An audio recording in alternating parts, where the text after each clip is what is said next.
नारायण नारायण बोलते हुए नारद जी भगवान विष्णु जी के सामने प्रकट हुए। तो भगवान विष्णु बड़े प्रसन्न हुए और उन्होंने कहा, बैठिए नारद, आज क्या प्रश्न लेकर के आए हो? तब नारद जी कहने लगे कि प्रभु, आप तो सर्वज्ञानी हैं, मेरे मन में क्या चल रहा है ये आप जानते हैं, पर फिर भी आपने पूछ ही लिया तो मैं बताऊं मैं किस लिए आया हूं। हे प्रभु, पृथ्वी पर सभी प्राणी तरह तरह के दुखों से दुखी, कष्ट झेलते हुए अपना जीवन यापन करते हैं। कोई गरीबी से दुखी तो कोई बाहर के कष्टों से दुखी, कोई रोग से दुखी। इनके निदान का कोई उपाय है तो बताइए। तब विष्णु भगवान ने उनके निराकरण के लिए कुछ कथाएं सुनाई और कथाओं के माध्यम से उनके मन के अंदर जो भी बातें चल रही थी उनको दूर करने का प्रयास किया, समझाया। तब नारद जी ने कहा कि प्रभु, आपकी बातें अक्षरशः सही है कि मनुष्य अपने कर्मों के अनुसार दुखों को भोगता है। आपने धर्म की बातें, दान की बातें, कर्म की बातें, व्रत की बातें सभी मेरे को बताई। मैं बड़ा प्रसन्न हुआ। तब विष्णु भगवान बोले कि आप अपने वास्तविक प्रश्न को भूल गए नारद। आप मेरी कथाओं से इतने प्रभावित हो गए कि आपका जो वास्तविक प्रश्न था वो भूल बैठे। तब नारद जी ने कहा कि प्रभु, आप तो ज्ञानी हैं, आप ही बताइए। अब मुझे भी याद नहीं मैं क्या पूछना चाहता था। तब भगवान विष्णु कहने लगे कि आप पूछना चाहते थे कि क्या मनुष्य घर में जो पेड़ पौधे लगाता है उनसे किसी प्रकार की धन संपत्ति, सुख सुविधाएं मिलती हैं या नहीं, और उनसे क्या विपत्तियां भी आती हैं। तब नारद जी कहने लगे, प्रभु, आप अंतर्यामी हैं और मैं इसी प्रश्न को लेकर आपके पास आया था, पर मैं अपना प्रश्न भूल बैठा था। तब भगवान विष्णु कहने लगे, कुछ पौधे ऐसे हुआ करते हैं जिनका देवों से संबंध होता है, हमारे शरीर से, हमारे स्वास्थ्य से संबंध होता है, और वो पौधे सकारात्मकता को बुलाते हैं। ऐसे पौधों को यदि घर में लगाएंगे तो सुख समृद्धि बढ़ती चली जाएगी, धन धान्य भी बढ़ता चला जाएगा, और मुझे भी प्रसन्नता होती है और लक्ष्मी जी भी प्रसन्न होती हैं, उनके घर में सदा वास करती हैं। अब मैं उन पौधों के नाम बता देता हूं। आम का पौधा, आम का ये वृक्ष ही हुआ करता है, पर जिनके घर में जगह हुआ करती है, यदि आम का वृक्ष लगाएंगे तो आम जितनी सकारात्मकता को बुलाता है, उस घर में किसी प्रकार की नकारात्मकता नहीं होती, देवों की कृपा आती है और विशेषकर हनुमान जी की अत्यधिक कृपा प्राप्त होती है, और हनुमान जी हर संकट का निवारण करते हैं।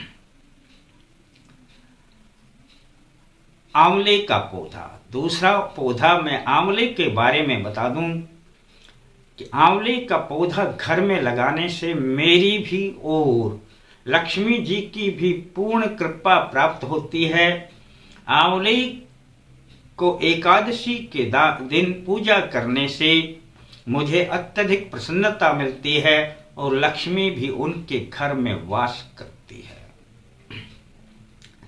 यह आरोग्यता के लिए भी पूर्ण रूप से जाना जाता है। इसके सेवन से शरीर में व्याधियां समाप्त होने लगती हैं। तीसरे नंबर पर अशोका का पौधा। यह तो नारद जी आप भी जानते हैं कि जब सीता जी का रावण के द्वारा अपहरण हुआ तो उसे अशोक वाटिका में रखा था, और अशोक वाटिका का नाम भी तभी पड़ा, उसमें अशोका के पौधे बहुतायत मात्रा में हुआ करते थे। अशोक का अर्थ ही हुआ करता है शोक रहित, जहां ना कोई चिंताएं हैं ना कोई दुख है। और सीता जी इसी अशोक वृक्ष के नीचे अपना समय व्यतीत किया करती थी और श्री राम की याद किया करती थी।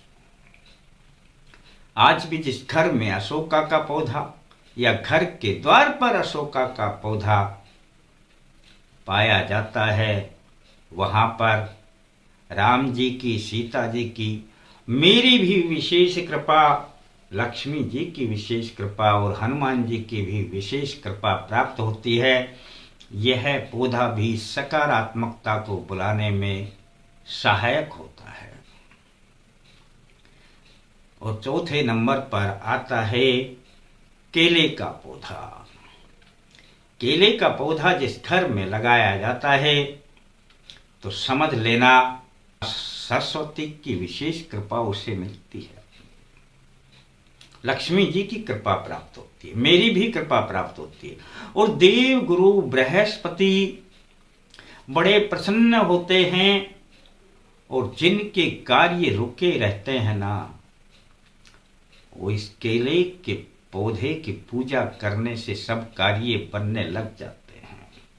उसके पास धन धान्य की कोई कमी नहीं रहती। और अब पांचवें नंबर पे बात करता हूं तुलसी का पौधा। जहां तुलसी का पौधा होता है, समझ लेना मैं और स्वयं लक्ष्मी जी वहां पर वास करते हैं। धन धान्य की कभी कमी नहीं रहती।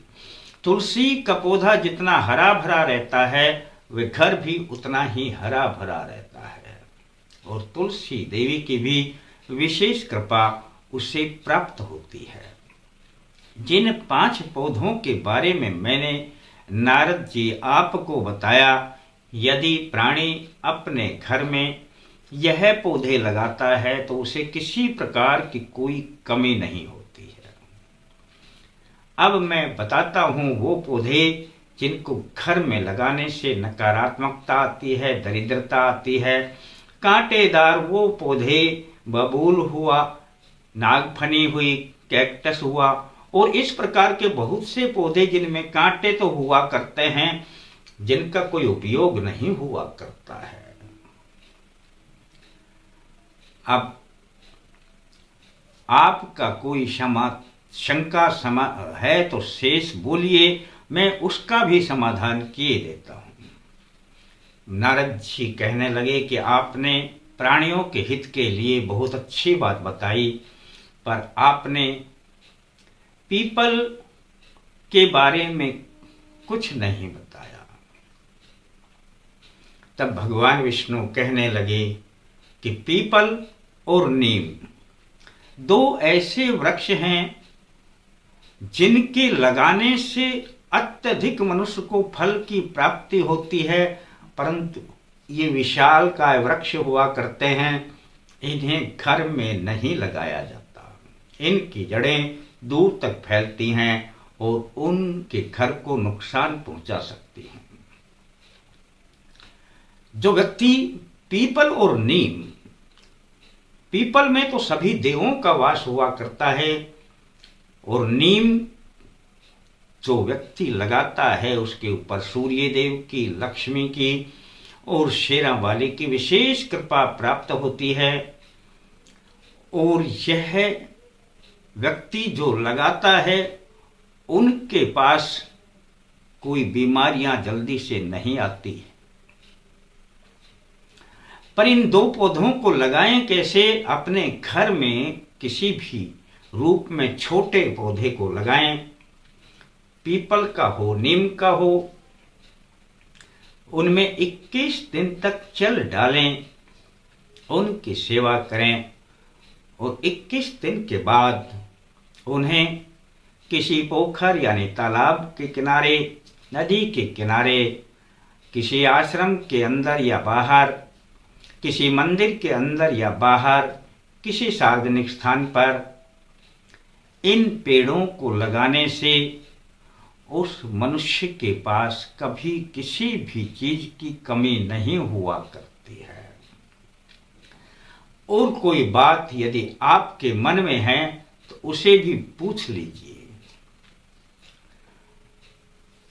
नारद जी बोले, हे प्रभु, आपने जिन पौधों के बारे में बताया ये सुनकर बहुत अच्छा लगा, परंतु आपने कहा कि कांटे के पौधे घर में नहीं लगाए जाते, तो क्या बिल्व पत्र का पौधा और गुलाब का पौधा, जिनमें कि कांटे ही कांटे हुआ करते हैं, लगाएं या न लगाएं? बिल्व पत्र के लगाने से भगवान भोलेनाथ अत्यधिक प्रसन्न होते हैं और बिल्व पत्र को एक देव वृक्ष के रूप में ही जाना जाता है। इसे घर में बिल्कुल लगा सकते हैं। गुलाब, जिनके फूल को सभी देव पसंद करते हैं, सबको प्रिय लगते हैं, अपने घर में इन दोनों पौधों को लगा सकते हैं। इनसे भी बहुत अच्छा फल मनुष्य को प्राप्त होता है और उसके जीवन में किसी प्रकार की कोई कमी नहीं रहती है।